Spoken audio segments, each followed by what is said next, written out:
chickens. Our chickens were in a very flimsy, we call it the summer house now, coop that we picked up.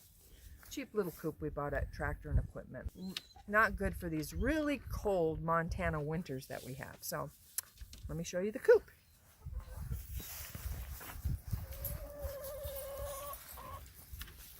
So we are looking at the southern end of the coop, looking at the run. We got, what, 4 chickens out there.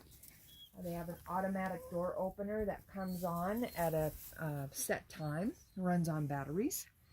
And the run, if you notice, has this heavy canvas on the top, along the sides. Primarily that is to give them some protection against blowing snow so that they'll get more out into their run. So look, coming this way.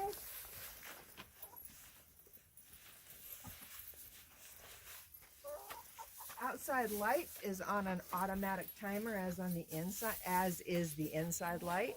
Chickens need about 12 hours of light in order to lay eggs. You don't get that in the wintertime, so we have it set to come on at 6 in the morning, goes off at 8, and again comes on at 5 at night, goes off at 10. And guess what? Our chickens are laying eggs again in their nice little toasty house. Some chicken humor here. Let me see if you can guess where I got the names from my ladies.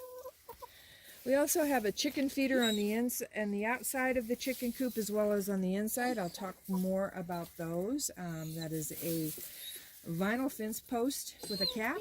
If you notice at the bottom, it has a PVC elbow where the chickens stick their heads in there to feed, so you don't waste any of the food.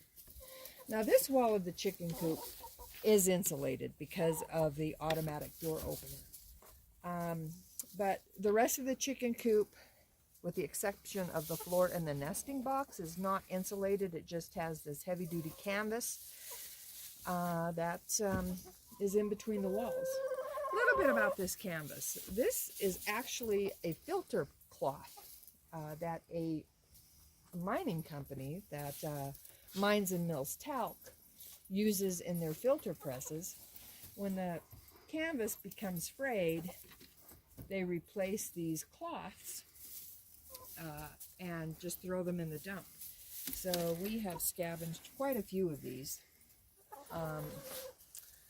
from this company because they are it's such thick cloth.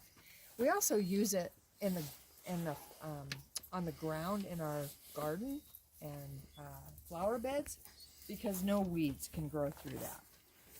Just kind of an all-purpose thing. We found many uses for it. All right, so step back this way so you get the whole thing. So now we're looking at the front of the chicken coop.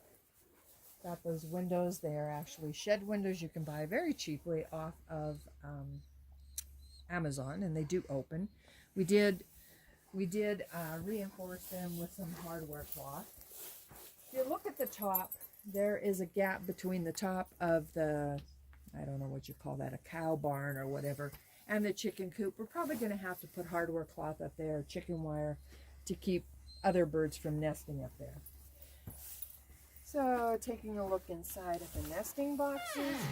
Oh, I'm sorry, I bothered a chicken. So the boxes are insulated. The nesting box is insulated. And then each bed, I just bought these cheap baskets from the dollar store. Cut out the front of them. It makes it really easy to pull these out and clean them. Replace the bedding in there. Just so much simpler. So now taking a look at the back side, we call the back side, where all our electricity comes in and we keep our food. We did allow a gap here on purpose because we wanted a place to keep our containers with the goat, the cow feed, the chicken feed, some extra bedding in this. So here, a little bit more. This is another, these are 2 more containers for their feed. Now there's a float on the inside, and this is an indicator just made with an old fishing lure. And as the indicator rises, you know the food is getting low. So you don't necessarily have to take the lids off to see if they need food. You can just tell by the indicator. I put this piece of plywood between there because I didn't want the wind tangling up my 2 lines. So let's take a look on the inside.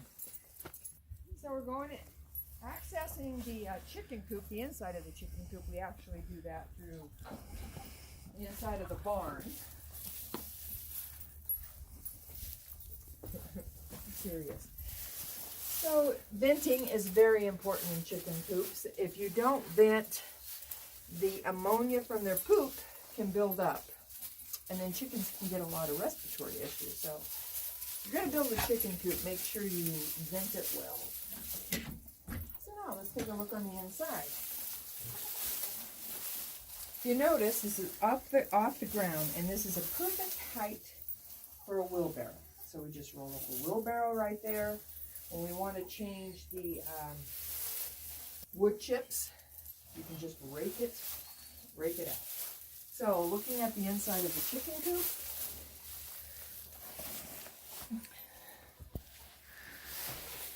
got their perch right there. There is the access, like I said, to that food, the food containers.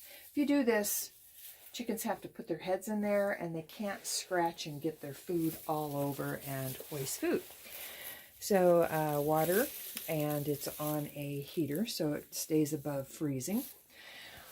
And the inside of their nesting boxes, I made these little curtains for them, and yes, a pattern with fox, because those are the fox in the hen house. Don't judge me. Ooh, egg! Where did that come from? What's that? Betty. I have the most industrious chickens. A little chicken humor. Put some posters up in here too. Now the floor is insulated with between the 2 layers.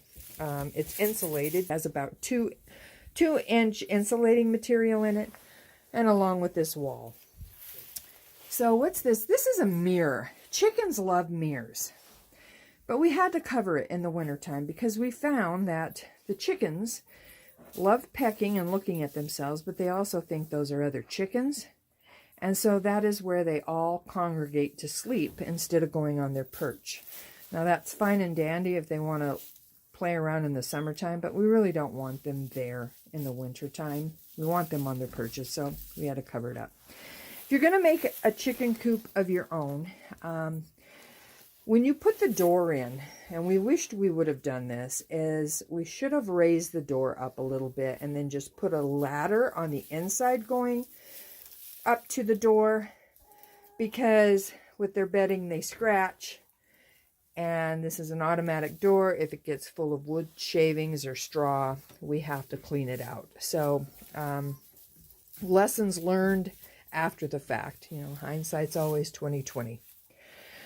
So Big Dog wants to talk a little bit more about the timers. All right. All right. Forgive me, I have a cold, so I'll try to work through this. I went ahead and put a 24-hour timer, and basically it comes on, the lights come on at 8 o'clock in the morning, or at 6 o'clock in the morning, and shut off at 8 when light is up during the winter months. And then at night it comes on at 5 o'clock when it goes dark and stays on till 10. Went ahead and put a switched outlet here just for some decorative LED string lights, and then if we want to have the lights on a later time, we got it on a switch here. We can bypass that timer. So Kim didn't talk much about the temperature. We went ahead and put a heat lamp in here. I've got it on a temperature controller. I've got it set right now. You can kind of see its top digital number is 37.3 and the bottom's 30. It basically shuts off at 30 degrees and comes back on at 25. And that controls that heat lamp right here. So, and we try to just have a regular temperature gauge just to see what's going on here, to compare inside and outside temperature here in the cat barn. You know what I might do is talk a little bit about the wall material. What do you call this? Fiberboard? It is a coated fiberboard. I think they call it economical white. You see it in bathrooms and stuff. And we put this up because it's really easy to clean. I mean, we could just take kind of a brush or wet cloth and wipe this down should we need to, instead of just leaving up the rough OSB or plywood. We decided to put that on top. So, happy chickens, get lots of eggs, and that is it. Thanks for watching, and now we're going to upload another video that talks more about what we've done on the wallopini. Thanks for watching.